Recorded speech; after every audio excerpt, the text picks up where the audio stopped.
బంగారం వెండి అమ్మకాలలో తరతరాల నమ్మకానికి నాణ్యతకు పెట్టింది పేరు శ్రీ ధనలక్ష్మి జ్యువెలరీ. శ్రీ దాడిశెట్టి నరసయ్య గారి ఆశయాలే పునాదిగా వారి మనవడు దాడిశెట్టి నరసయ్య సన్ ఆఫ్ విష్ణు చక్రంచే తుడిలో మొట్టమొదటి BAS hall mark mega AC showroom ప్రారంభం. అందమైన చేత అందుబాటు ధరలు అందరూ మెచ్చే అందరికీ నచ్చే ఎన్నో వెరైటీలతో మీకు ఆహ్వానం పలుకుతోంది Shri Dhanalakshmi jewellery, main road, Tuni.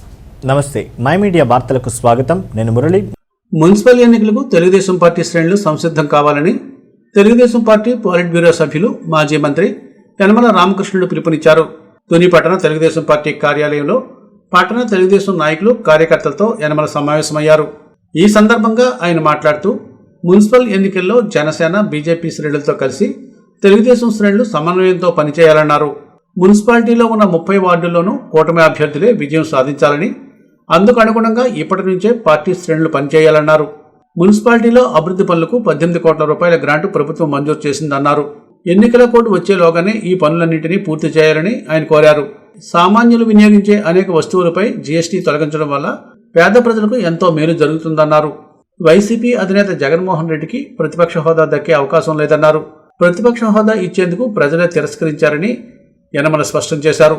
ఈ సమావేశంలో తెలుగుదేశం నాయకులు S. లవరాజు, చింతమనేని అబ్బాయి, ఇనుగంటి సత్యనారాయణ, మోతుకూరు వెంకటేష్, కుక్కడపు బాలాజీ, నార్ల భువనసుందరి, కుసుమంచి శోభారాణి, నార్ల రత్నాజీ, అంకంరెడ్డి రమేష్, మాళ్ల గణేష్, కొండల రామకృష్ణ, పరవాడ తాతబాబు, కుసుమంచి సత్యనారాయణ, సిద్ధాంతం సత్యబాబు, లంక సునీల్, పల్లెల నాగేశ్వరరావు, అల్లురాజు, తెలుగుదేశం నాయకులు, కార్యకర్తలు పాల్గొన్నారు.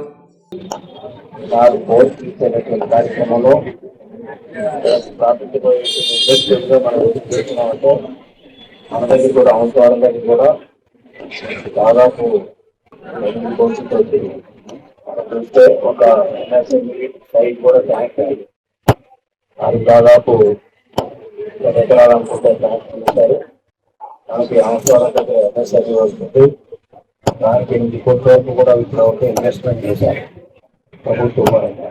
అంటే ప్రతి ప్రాంతంలో కూడా, ప్రతి నియోజకవర్గంలో కూడా అభివృద్ధి చెందాలి ఇండస్ట్రీగా ఉద్దేశంతో ఈ యొక్క కార్యక్రమం చేశారు. ఏదైతే ఇండస్ట్రీగా అభివృద్ధి చేస్తే ఉద్యోగాలు ఎక్కువ రావడానికి అవకాశం లేదు. రెండోది వచ్చేటప్పటికి కొన్నవాళ్ళు కూడా పొదుపు చేసుకున్న తర్వాత రాష్ట్ర కోసం ఇన్వెస్ట్మెంట్ చేస్తే దాని తోడు గవర్నమెంట్ సహాయం ఇవన్నీ ఉంటే అదిగా ఆ విధంగా ఆర్థిక అభివృద్ధిలో ఇది భాగస్వాములు అవుతారు. అంచేత ఆర్థిక అభివృద్ధిలో భాగస్వామ్యం చిన్నవాడు కూడా కావాలి, పేదవాడు కూడా కావాలి, ప్రతివాడు కూడా కావాలి. అంచేత ఆ విధంగా అవడానికి నాడు పోస్ట్ దాన్ని కూడా అదేదో ప్రైవేట్ సంస్థ ప్రభుత్వంలో ఉన్న వాళ్ళని తీసుకుంటారనే భావన వాళ్ళ తప్పదు. అంతేకాక మనం ఇంతకుముందు ఉండేది పీపుల్ పార్టీ పెడతాం, అదేవిధంగా పబ్లిక్ పార్టీ పెడతాం, అదేవిధంగా కంపెనీస్ కూడా.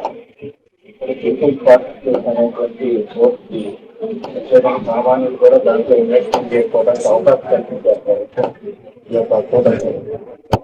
ఆ విధంగా మనం చేసుకోగలిగితే ఆ విధంగా మనకి జీవితాలు బాగుపడతాయి. అదేవిధంగా ఎడ్యుకేషన్ అనేది చాలా ప్రధానమైన అవసరం.